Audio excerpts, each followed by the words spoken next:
नमस्कार मंडळी, नवरात्रीचे 9 ते 10 दिवस म्हणजे आपल्या कुलदेवीचा कुळाचार करण्याचे दिवस।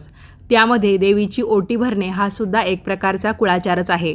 आपण आपल्या घरी किंवा देवीच्या मूळ शक्तिपीठावर जाऊन सुद्धा देवीची ओटी भरू शकतो। तुम्ही नवरात्रीमध्ये घटस्थापना करत असाल किंवा नसाल तरी पण घरी देवीच्या समोर तुम्ही ओटी भरू शकता किंवा मंदिरात जाऊन तुम्हाला ओटी भरणं शक्य झालं तर तेही तुम्ही करू शकता। देवीची ओटी नेमकी कशा पद्धतीने भरावी, त्यासाठी काय काय साहित्य लागतं, शिधा हा आवश्यकच असतो आणि शिध्यामध्ये कोणकोणतं साहित्य असतं हे सगळं तुम्हाला आपल्या सविस्तर व्हिडिओमध्ये पाहायला मिळेल।